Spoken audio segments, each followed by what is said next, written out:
ശബരിമല ദ്വാരപാലക ശില്പത്തിലെ സ്വർണ്ണപ്പാളികളുടെ അറ്റകുറ്റപ്പണിക്ക് 2019 ഇറക്കിയ ഉത്തരവിൽ ദുരൂഹത ആരോപിച്ച് മുൻ തിരുവാഭരണം കമ്മീഷണർ. ഉത്തരവിൽ പറഞ്ഞത് ചെമ്പുപാളി എന്നാണെന്നും എന്നാൽ കൊണ്ടുപോയത് സ്വർണ്ണപ്പാളിയാണെന്നും RG രാധാകൃഷ്ണൻ 24-നോട് പറഞ്ഞു.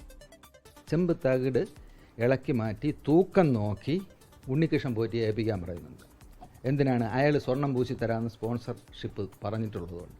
ഇതിനകത്ത് സ്വർണം പൂശിയിരുന്ന സാധനമാണ് ഇളക്കി കൊണ്ടുപോയെന്നാണ് പറയുന്നത്. പക്ഷേ ഇത് അവിടെ ഞാൻ പോയപ്പോൾ എനിക്ക് കിട്ടിയ സാധനം ചെമ്പാണ്. അപ്പോൾ ഇത് സ്വർണം പൂശിയിട്ടുള്ള സാധനമാണെങ്കിൽ ഇത് അവിടെ ചെന്നപ്പോൾ ചെമ്പായി മാറിയതിൻ്റെ ഇടയ്ക്കുള്ള പീരീഡിലായിരിക്കണം ഇത് പോകാനെന്നുള്ളതാണ് എൻ്റെ കണക്കുകൂട്ടൽ. ഈ ഒരു മാസം സാധനം എവിടെ പോയി അത് അന്വേഷിക്കപ്പെടണ്ടേ? അത് അന്വേഷിച്ച് കഴിഞ്ഞാൽ നമുക്കിതിൻ്റെ കൃത്യത മനസ്സിലാവും. സുരക്ഷാ ഉദ്യോഗസ്ഥർ അനുഗമിക്കണമെന്ന നിർദ്ദേശം അട്ടിമറിക്കപ്പെട്ടു. സ്പോൺസർ ഉണ്ണികൃഷ്ണൻ പോറ്റി ഒരു മാസത്തിന് ശേഷമാണ് സ്വർണ്ണപ്പാളി തിരികെ എത്തിച്ചത്. 2019 അറ്റകുറ്റപ്പണിയിലും ഉദ്യോഗസ്ഥ വീഴ്ചയിലും സമഗ്ര അന്വേഷണം ആവശ്യപ്പെടുമെന്ന് Devaswom board president PS Prashanth പറഞ്ഞു. ഇദ്ദേഹം ഒരു ദുരൂഹമായ വ്യക്തിയാണെന്നുള്ള കാര്യത്തിൽ ഒരു സംശയമില്ലല്ലോ. അല്ലെങ്കിൽ അദ്ദേഹത്തിന്റെ കൈവശം ഇരിക്കുന്ന ഒരു സാധനം അത് ദേവസ്വം ബോർഡിൽ സമർപ്പിച്ചു, ദേവസ്വം ബോർഡിൽ ഏൽപ്പിച്ചതാണ് എന്നിങ്ങനെ കള്ളം പറയും ഇദ്ദേഹം. അപ്പൊ സ്വാഭാവികമായും ദുരൂഹമാണ് എന്ന കാര്യത്തിൽ യാതൊരു സംശയമില്ല. അദ്ദേഹത്തിന്റെ ദുരൂഹതയെ സംബന്ധിച്ച് അന്വേഷണം വേണം. അത് ഞങ്ങൾക്ക് പക്ഷേ കോടതിയോട് മാത്രമേ ആവശ്യപ്പെടാൻ പറ്റുള്ളൂ. കോടതിയോട് ഞങ്ങൾ ആവശ്യപ്പെടുകയും ചെയ്യും. അറ്റകുറ്റപ്പണിക്ക് ശേഷം സ്വർണ്ണപ്പാളിക്ക് തൂക്കം കുറഞ്ഞതിലുൾപ്പെടെ ഉണ്ണികൃഷ്ണൻ പോറ്റിയെ ദേവസ്വം വിജിലൻസ് വിശദമായി ചോദ്യം ചെയ്യും. MG പ്രതീഷ് വിവരങ്ങളുമായി ചേരുന്നുണ്ട് തിരുവനന്തപുരത്ത് നിന്ന്. പ്രതീഷ്, ഇതിൽ പുറത്തുവരുന്ന ഓരോ വിവരങ്ങളും നിലവിലുള്ള സംശയത്തെ കൂടുതൽ ബലപ്പെടുത്തുന്നതാണ്. ഈ സ്വർണ്ണപ്പാളി കൊണ്ടുപോയതിലും തൂക്കം കുറഞ്ഞതിലും പിന്നീട് ഉണ്ണികൃഷ്ണൻ പോറ്റിയുടെ ബന്ധുവീട്ടിൽ നിന്ന് തന്നെ അത് കണ്ടെത്തിയതിലുമൊക്കെ സംശയങ്ങളും ദുരൂഹതയുമുണ്ട്. അത് കോടതിക്കുമുണ്ട്. ഈ പുറത്തുവരുന്ന പുതിയ വിവരങ്ങളാണെങ്കിൽ നടപടിക്രമങ്ങളെല്ലാം കാറ്റിൽ പറത്തി, നിർദ്ദേശങ്ങളെല്ലാം കാറ്റിൽ പറത്തി, യാതൊരു തരത്തിലുള്ള നടപടിക്രമങ്ങളും പാലിക്കാതെ ഉണ്ണികൃഷ്ണൻ പോറ്റി അത് ഇവിടെ നിന്ന് കൊണ്ടുപോയി.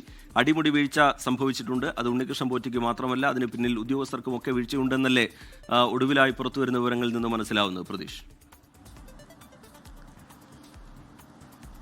തീർച്ചയായും ഈ സ്വർണ്ണപ്പാളി വിവാദവുമായി ബന്ധപ്പെട്ട അടിമുടി ദുരൂഹതയും അടിമുടി വീഴ്ചയുമാണ് ഓരോ ദിവസവും പുറത്തു വരുന്നത്. കാരണം ഈ 2019 ഈ സ്വർണ്ണപ്പാളി അറ്റകുറ്റപ്പണിക്കായി ആദ്യമായി കൊണ്ടുപോകുന്നത്. ആ ഘട്ടത്തിൽ പോലും ഗുരുതരമായ വീഴ്ച സംഭവിച്ചു എന്നതാണ് അന്നത്തെ തിരുവാഭരണം കമ്മീഷണർ തന്നെ വെളിപ്പെടുത്തുന്നത്. 2019 അവിടെ ഉണ്ടായിരുന്ന ചെമ്പ് പാളി ഇളക്കിക്കൊണ്ട് പോയി എന്നതാണ് ഈ ദേവസ്വം ബോർഡിന്റെ ഉത്തരവിൽ പറയുന്നത്. അറ്റകുറ്റപ്പണിക്കായി ചെമ്പ് പാളി കൊണ്ടുപോയി എന്ന് പറയുമ്പോൾ പോലും കൊണ്ടുപോയത് ചെമ്പാണോ സ്വർണം പൂശിയ പാളിയാണോ എന്ന കാര്യത്തിൽ പോലും വ്യക്തതയില്ല. കാരണം 1999 വിജയ് മല്യ ഇത് അവിടെ സ്വർണം പൂശാൻ സ്പോൺസർ ചെയ്യുമ്പോൾ അത് സ്വർണം പൂശിയ നിലയിലായിരുന്നു. പക്ഷേ പിന്നീട് അതെങ്ങനെ ചെമ്പായി എന്നതടക്കമുള്ള കാര്യങ്ങളിൽ വലിയ ആശയക്കുഴപ്പങ്ങളും അവ്യക്തതകളും നിലനിൽക്കുന്നുണ്ട്. ആ ഘട്ടത്തിലാണ് ഉണ്ണികൃഷ്ണൻ പോറ്റിയുടെ ഇടപാടുകളും പ്രവർത്തികളും സംബന്ധിച്ചും വലിയ ഈ ആരോപണങ്ങൾ ഉയരുന്നത്. കാരണം 2019 യാതൊരു തരത്തിലുള്ള ചട്ടങ്ങളും പാലിക്കാതെയാണ്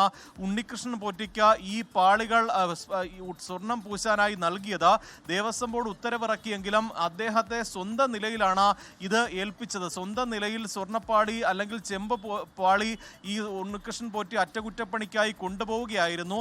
ചെന്നൈയിലെത്തി തിരുവാഭരണം കമ്മീഷണർ ഇത് പരിശോധിച്ചു. സ്വർണം പൂശിയ തൂക്കം ഉൾപ്പെടെ രേഖപ്പെടുത്തുകയും ചെയ്തു. പക്ഷേ അതിന് പിന്നാലെ ഇത് ശബരിമലയിൽ സ്ഥാപിക്കുന്ന ഘട്ടത്തിലൊന്നും തന്നെ ഈ വിവരം തിരുവാഭരണം കമ്മീഷണർ അറിഞ്ഞിരുന്നില്ല, അല്ലെങ്കിൽ കമ്മീഷണറെ അറിയിച്ചിട്ടില്ല. അത്തരത്തിൽ വീഴ്ചകളൊക്കെ തന്നെ ഒരുപാട് ആ ഘട്ടത്തിൽ ഉണ്ടായിട്ടുണ്ട്. മാത്രമല്ല ഈ ഉണ്ണികൃഷ്ണൻ പോറ്റിയുടെ സാമ്പത്തിക ഇടപാടിൽ പോലും നിലവിലെ ദേവസ്വം ബോർഡ് സംശയം പ്രകടിപ്പിക്കുന്നുണ്ട്. പശ്ചാത്തലത്തിൽ ഉൾപ്പെടെ ഉണ്ണികൃഷ്ണൻ പോറ്റിയുടെ പശ്ചാത്തലത്തിൽ ഉൾപ്പെടെ ദുരൂഹമുണ്ട്. ഇതിലൊക്കെ തന്നെ സമഗ്രമായ അന്വേഷണം വേണമെന്നതാണ് നിലവിലെ ദേവസ്വം ബോർഡും അറിയിക്കുന്ന കാര്യം. ഒപ്പം ഈ ഹൈക്കോടതി ഉൾപ്പെടെ കണ്ടെത്തിയ ഈ തൂക്കം കുറഞ്ഞതുമായി ബന്ധപ്പെട്ടും 2019 ആ വീഴ്ച സംഭവിച്ചിരിക്കുക എന്നുള്ള ഒരു അനുമാനത്തിലാണ് നിലവിലെ ദേവസ്വം ബോർഡും ഉള്ളത്. കാരണം 2019 ഈ ചട്ടങ്ങൾ പൂർണ്ണമായും പാലിക്കാതെ മറ്റൊരു സ്വകാര്യ വ്യക്തിക്ക് യാതൊരു ആരെയും ഒപ്പം കൂട്ടാതെ സ്വന്തമായി തന്നെ ഇത് കൈമാറുകയും ചെയ്തു. അതുകൊണ്ട് തന്നെ ആ ഘട്ടത്തിൽ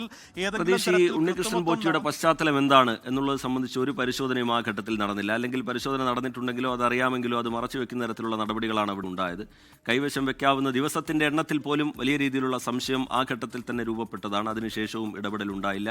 അങ്ങനെ അടിമുടി സംശയങ്ങൾ നിലനിൽക്കുകയാണ്. ഈ പശ്ചാത്തലത്തിൽ ഇനിയിപ്പോൾ ദേവസ്വം വിജിലൻസ് ഉണ്ണികൃഷ്ണൻ പോറ്റിയെ വിശദമായി ചോദ്യം ചെയ്യുമ്പോൾ എന്തൊക്കെ കാര്യങ്ങളിലായിരിക്കും വിവരങ്ങൾ തേടാൻ ശ്രമിക്കുക പ്രതീഷ്?